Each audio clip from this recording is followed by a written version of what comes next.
Alright, Redliners, we're going to start today's video off with a cold start to just bring the car just a little bit into the sunlight so you guys can see. Hop in now, go for a rip.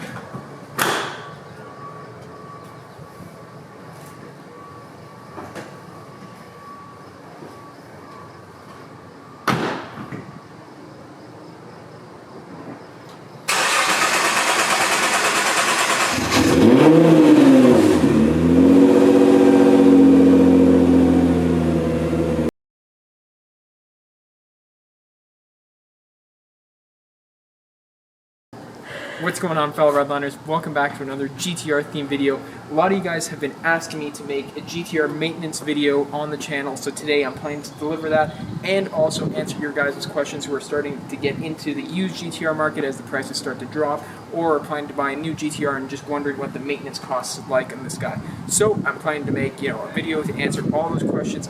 Before we start today's video, I want to let you guys know if you want a sneak peek into today's video, or if you'd like pictures of the GTR, follow my Instagram account, b.redliner, to get a sneak peek into today's video, or you just like pictures of my GTR. I've done a few mods to it, and I show pictures of both my cars.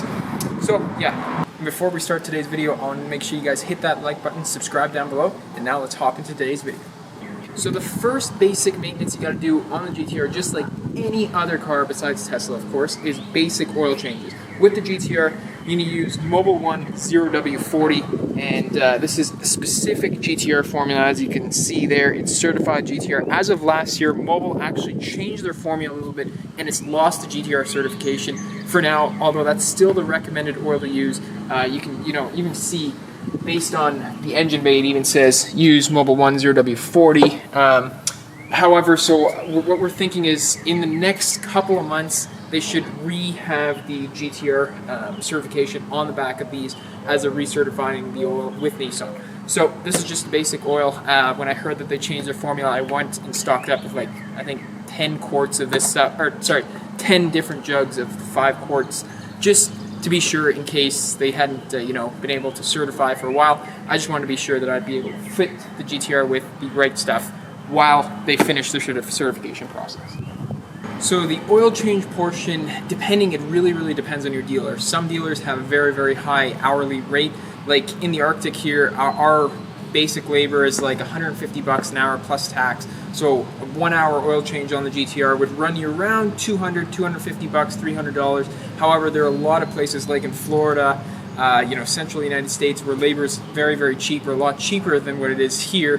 You could probably get away with doing an oil change like this for about $100, $150 with the oil and everything. So again, that is probably the biggest variability in where you get the prices from. Here, it really depends on the labor rate, and you just, you'll be able to know. Just go ask your basic Nissan dealership what their hourly rating is, and then you'll be able to figure out what the oil change will cost. A jug like that usually costs around $30 if you buy it off the shelf. Dealers usually charge $40, $50 for it, and then factor in an hour of labor, which, whether it be $100, $150, just add the $50 for that, and you'll get a very good estimate as to what the price is going to be. So guys, the second basic piece of maintenance on this guy you got to do is your diff and transmission fluid. That's actually one of the more expensive services on the GTR. Nissan recommends if you have a CBA car, basically what that means is a 2009 to 2011 vehicle, you do it every 18,000 miles. And if you have a 2012 or above, a DBA is what they call it, you can go up to 36K. Now, take my advice on this. If you're driving your car like a GTR is meant to be driven, what you should really do is have this changed well before even that 18,000 mile interval. You should have it between 10 to 15,000 miles. If you guys go, you can even look on the forums and look at what the fluid looks like after 10, 15,000 miles. It gets very dirty. There's some light pieces of metal shaving in there, and the sooner you change that out, the better. Now let's talk about the cost of doing this. You're going to need 10 quarts of GTR transmission fluid.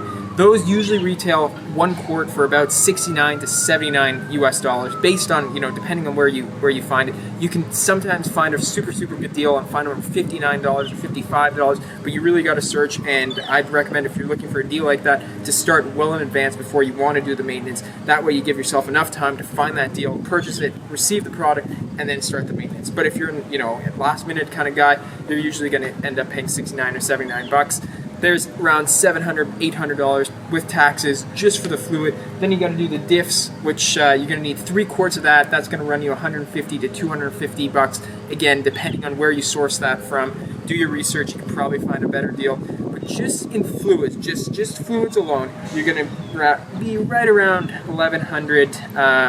You know, at the very, very low end, $1,000 US. Again, that's super, super low end, just in fluids alone. Then you get the labor. It's very, very complicated to do this job, and you really want to get a GTR certified tech to do it. I would not recommend attempting this yourself unless you know what you're doing and you want to take the risk yourself.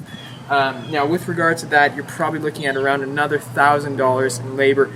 So in total, you're looking at $2,000 to $2,500 US to get that service done. Now, you can get this done independently at another shop, sure, probably cheaper, but the problem with that is, and if you use a different type of fluid rather than the GTR certified fluid and your transmission goes, Nissan will not warranty your transmission. They will do a test on the fluid to make sure it was the GTR fluids, same with the diff, and if it's not, boom, no matter what, no matter if it was the fluid that caused the problem or not, they will just not, you know, validate your warranty. Warranty is voided like this, and you're out of luck. You got to repair the transmission yourself or replace it for a very, very high cost. So I sincerely recommend to you guys, go with the GTR fluids. Save yourself the headache unless you're willing to take on that burden and that risk.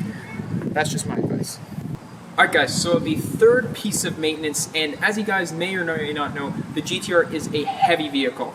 It's close to 3,600 pounds in curb weight, which means that braking, especially from high speeds, really, really takes a toll on first pads and then rotors. So with the GTR, rotors, if you want to go OEM, cost at least $1,000 per side. So you're looking at $4,000 in OEM rotors, and this is what a brand new OEM rotor will look like. I'm going to put this down because it's very, very heavy, and I'll be right back. Alright guys, so with the GTR rotors, there are plenty of aftermarket solutions, and I'm not here to tell you guys should do the OEM setup and pay $4,000 just for rotors. Then you got to do hats, and then you got to do pads. If you want to do OEM pads, you're looking at around $500 per side. $500 front, $500 back, so $1,000 there. So you're easily at $5,000 in US parts alone. If you want to do the OEM setup, then you got $1,000, $2,000 labor to do the install. You're looking close to $7,000 if you want to do that. I, as you guys can probably see, have purchased the OEM rotors and pads just because of the fact that I want to keep this car as stock as possible. You guys will definitely not have to do that if you don't want to. You can get a set of DBA discs, or you can do, you know, Stop Tech discs, or whatever you want. You know, do your research, figure out what you want to do. But you can definitely pull off a set, front and back, pads included, fluids, 2,000. 2,500, and you can even go as low as 1,500 if you're going for low on brakes. My problem with that is this car, a lot of you guys think the acceleration and all that is what makes this car, but for those of you guys that don't know, the braking, you actually pull more G's in braking and cornering than you do in straight line acceleration. So if you want to keep that, I strongly recommend you go with a higher, you know, price pad and rotor, just because of the fact that you want to keep that initial bite, and then that full stop, pulling 1.2, 1.3 G's all the way to a full stop. So you guys may be wondering, how do you know when the time is up to change the brakes on the GTR? Well, we'll hop inside a little bit and I'll show you guys what warped and cracked rotor can look like. So come on in, let's take a look. So guys, to answer the question of when you should replace your brake rotors, you'll have tiny little cracks like this that start to form throughout the rotor. That one that I just showed you is by far the worst one. Most of them around the fronts are usually like that. This is really borderline where you have to replace it. If all of your cracks look like that, I would strongly recommend looking into starting to replace it. However, for me, most of my cracks are very, very small, and that one just happens to be an oddity, so I can probably get one more season of hooting before I have to replace these rotors. Now, the back ones are actually in very, very good shape, because as I mentioned earlier, the car is very, very front heavy, which means that basically most of the brake weight and the stopping happens in the front, and that's why you have 6 pistons in the front and 4 pistons in the rear, just because of the fact you don't need to do as much braking with the back. So basically what that means is, in hindsight, you can do 2 fronts well before you do 2 rears, unless you're doing some heavy tracking, like tracking as on a track, because the all-wheel drive system will start gripping the back wheels if you have that feature turned on to keep the car straight. If you don't, again, you can just get away with doing the fronts once, and then you have to do the backs with the second set of fronts. So guys, the final piece of major maintenance, and probably the most expensive thing you're going to be dealing with on the GTR if you're driving spiritedly at all, is the tires in this car. Due to the fact that the camber setup on this car is extremely aggressive, the insides of the wheels get eaten away at very, very quickly. So what I mean by that is that eventually, like after X amount of miles, for me it happens to be 2,000, 1,000 miles, just because of the way I drive and how I have my camber set up, I have to go through new tires. Now, a lot of you guys may want to go for a less aggressive camber setup and a less aggressive toe setup, but just a fair warning, the car will lose its handling features if you do that, or opt for a tire that's a lot harder and more durable, like a Michelin Pilot Super Sport.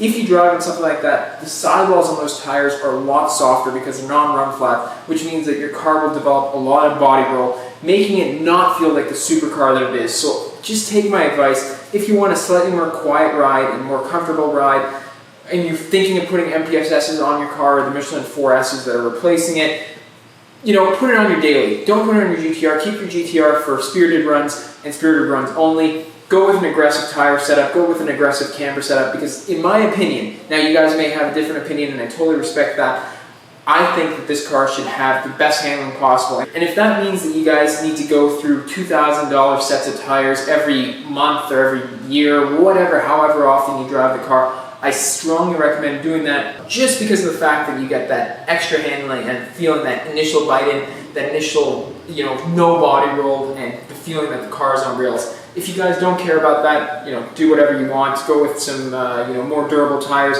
because for you, it won't make much of a difference. I'll show you guys what I mean by this. Right now, I'm actually at the end of my thread life, and I'll bring the camera in a little bit closer and show you guys what I mean. So as you guys can see, on the inside of the tires, the metal is showing, while on the outside of the tires, there is plenty of thread left. And again, the reason for that is the aggressive toe and camber settings on this car. You can dial those back, but again, like I mentioned, you will lose that initial bite, that initial turning, as well as that cornering ability. You'll be able to carry less G's basically in a corner. And again, if that's a compromise you're willing to make, by all means do it. But for me, I bought this car for a purpose, and I'll bite the $2,000 worth of tires in order to do so. So guys, replacement tires, like I showed you, my tires are done. I've obviously opted for a new set. These, I'm going to go with the NR1 tires, which are basically the Nismo tires. Basically, they have less thread than the OEM tire and are more expensive. And for you guys that are wondering, does that even make sense? Yes, it does, because, well, I'm told. I don't know. I haven't obviously put these on yet to know for certain. And when I put them on, I'll give you guys an updated review. But what I'm told is that the biting and turning on these tires are so much better than the OEM that they're worth the price. These ones out the door from Tire Rack, just the tires, no shipping alone, right around $2,000. Once you do all that, pay the taxes, you're right around $2,200, $2,300 depending on taxes, where you're located and all that. But I'll tell you if you guys are worth it in a future video. So if you guys, you know, have not subscribed, recommend subscribing, because I'll give you guys tons more GTR footage, as well as giving you guys my updated impressions on these brand new tires. They're a little dirty, and I'm sorry for that. The truck dropped them off and kind of rolled them into the garage. Didn't want to pick them up, so bear with me on that. We'll put them on the car fairly soon, and yeah, I'll give you guys my updated impressions. So I sincerely hope you guys enjoyed this video, found it informative, learned something. I obviously only touched on the most expensive things. There are tons of other little things that you need to keep up to date with this car in order to make sure that it has the performance and longevity that you guys want with a supercar. As I know, this car is dropping in value, so for those of you guys that are keen on maybe getting into an older model, be sure to make sure that the maintenance is up to date on your car before buying it, and know what the costs are when you're getting into it. So I hope you guys learned something, enjoyed the video. If you guys did, please be sure to hit that thumbs up button, subscribe to the channel if you haven't already, and I look forward to seeing you guys next video. Take care, bye-bye.